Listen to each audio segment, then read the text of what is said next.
Wow, Brandon, I like this.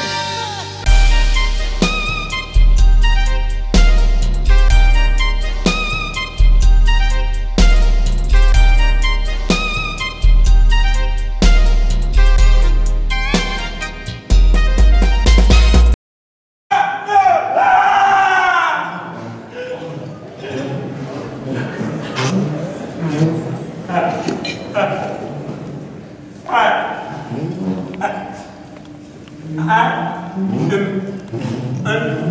unrecognizable, as is my legacy in these very seats. I cannot see, like, you don't know if I was dead or alive before they shot me. And yet you all read about me, and in your reality, you have forgotten me. Here it is 59 years since my death was a mystery, and yet you still don't know why they murdered me. And I lived, I was 73, but didn't no one believe in my misery. I was snatched and I was bleeding, I was beat beyond brutality, beat beyond rationality. I was beat to the degree that had I not been black, you wouldn't even recognize my nationality. Yeah, my death was known nationally, and yet my killers still weren't convicted for killing me. Then you recognize me.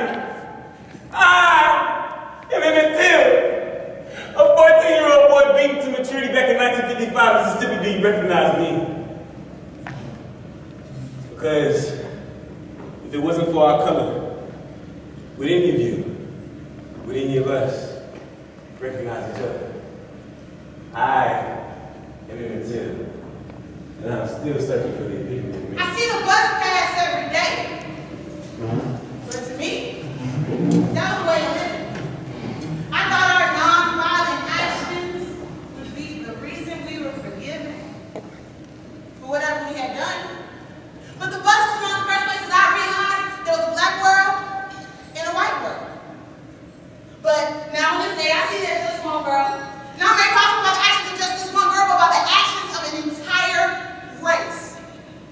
You never believed what we faced to give you guys this great place that you can't seem to embrace, but instead you disgrace the ancestors that came before you and worked hard on your freedom. I remember back in the day how they told me stories about my grandfather and how they freed him. But you, I begged to have sat in the front of the bus, and that is something I have done for you.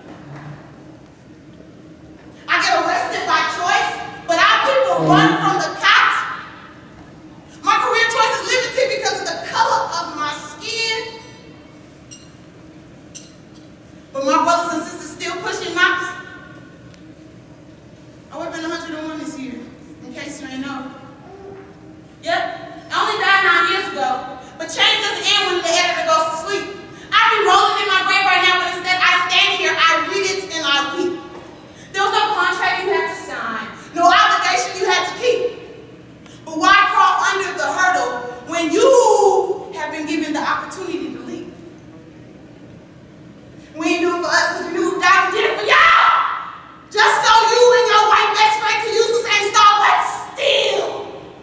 We divide among ourselves like cells during mitosis. Blinded by shades of the same color, it is time to refocus. Self-segregation is atrocious, damn near barbaric. To start on the bottom and still find yourself comfortable on the ground floor? How could you choose to lose everything we worked for? How could you choose to lose everything we were worked for? How could you choose to lose the appetite of your ancestors? It disgusts me. How within one's race there can be so much mistrust. How we call each other niggas and not even think we've cussed. It's disgusting.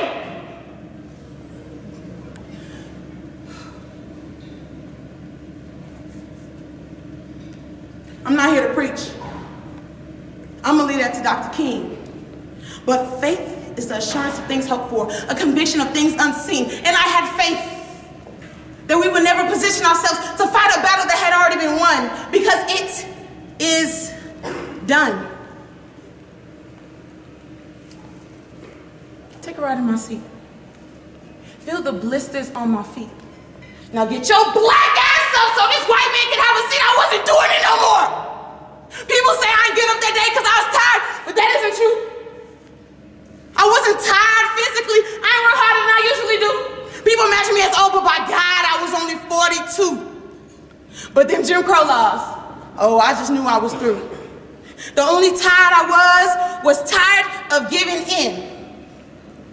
For God has not given us the spirit of fear and timidity, but of power, love, and self-discipline. As I look into your eyes today, what do I see?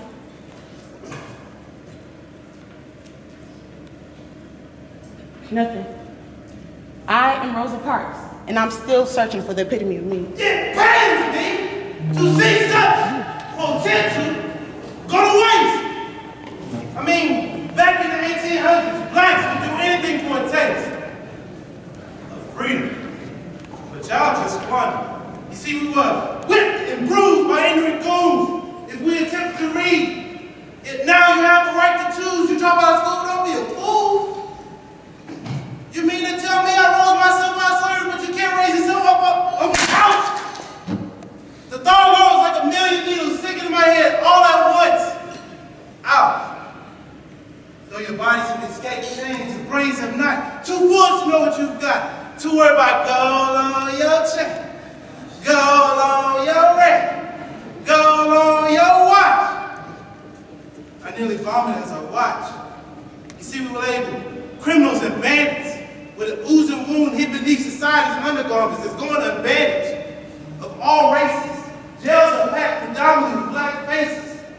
It's like we hate ourselves and each other, assassinate our own character, put bullets in one another. Be proud to be black, no matter the skin tone or texture of hair. Ladies, the key to having respect is respecting yourselves. That includes what you wear. You see, me, I'm an abolitionist. I see we need liberation. For too long we've been victims of our own castigation. The scales are still not balanced. I know this much is true. But black people, if you're tired of being on the bottom, the first place to start is you. We fought so hard to overcome. Don't let all our efforts go undone. We gotta keep moving forward. This isn't where we're supposed to be. I peer deep down to the confines of your hearts, trying my best to see. I'm Frederick Douglass. I'm searching for the epitome of me.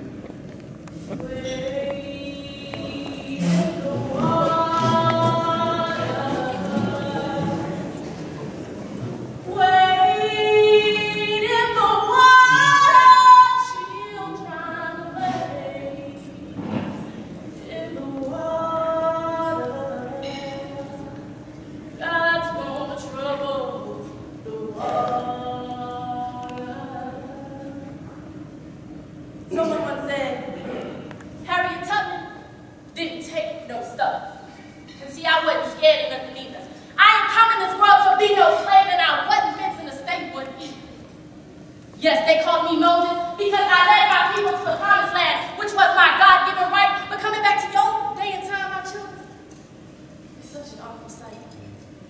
You see, I am appalled because I did not duck and dodge bullets and dogs to come back and still see you enslaved.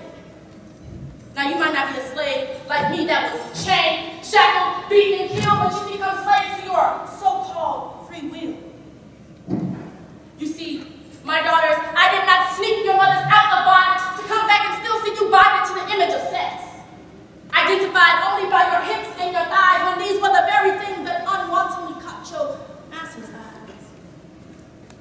You see, my sons, I did not save your father's necks from the end of a lynching rope just to come back so you choking on that smoke that y'all love. But has stolen your minds, and now over time you have neglected your birthright.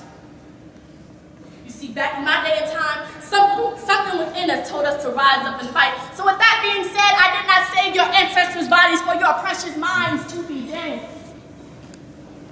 Now it's by the grace of God that he delivered us.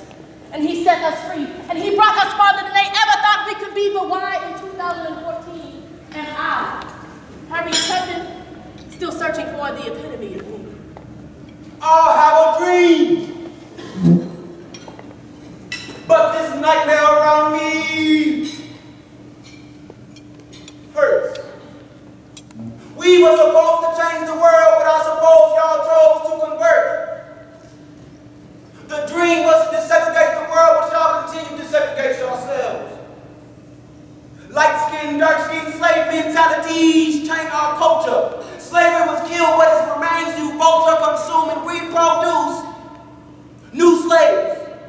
New slaves who are chained by materialistic motives, fighting line for new Jordans, but I've noticed voting lines aren't as important.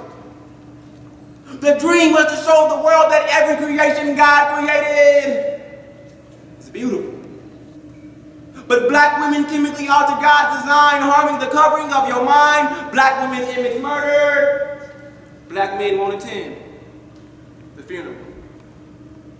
Because black men, you are also lying in that casket. I have a dream, but how are y'all supposed to grasp it when you've forgotten how to be fathers?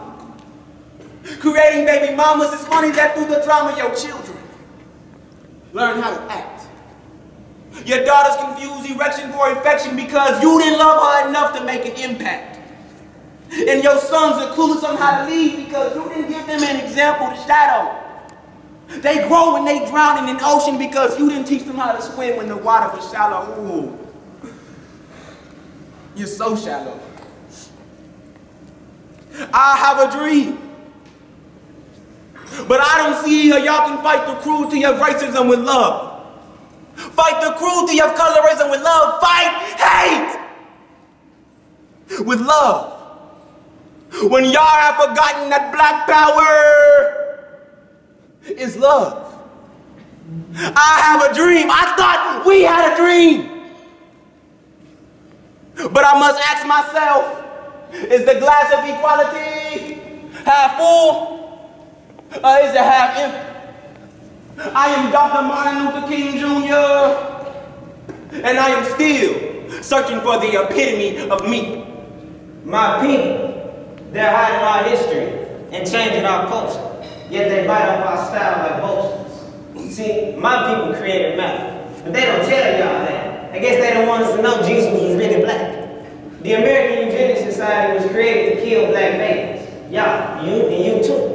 But we don't know that because they changed the name of Planned Parenthood. And all of their centers operate in our neighborhood together. We got used to saying our uncle visited the pusher man, not knowing that the pusher man is the government's name. We got used to saying our kids lose their lives because police always beat the trial. But see, in the 60s, I started to resist. The pigs ain't getting. I wanted my people to survive brutality, but the FBI still got mad at me. See, I shot back and got shot at, and I come back to see my people now. My generation has moved many mountains to come back and see us still stumbling over a few hills. This is what we at. Do we read about our culture? Do we know where we come from? Do we know the kings of our skin? And do we know the emperors of our land where we originally come from before we were robbed of culture, history, heritage, race, and religion? My brother Martin said he had a dream. I guess that's how it was. Because black people still ain't woke up. I'm human new. I wasn't having that.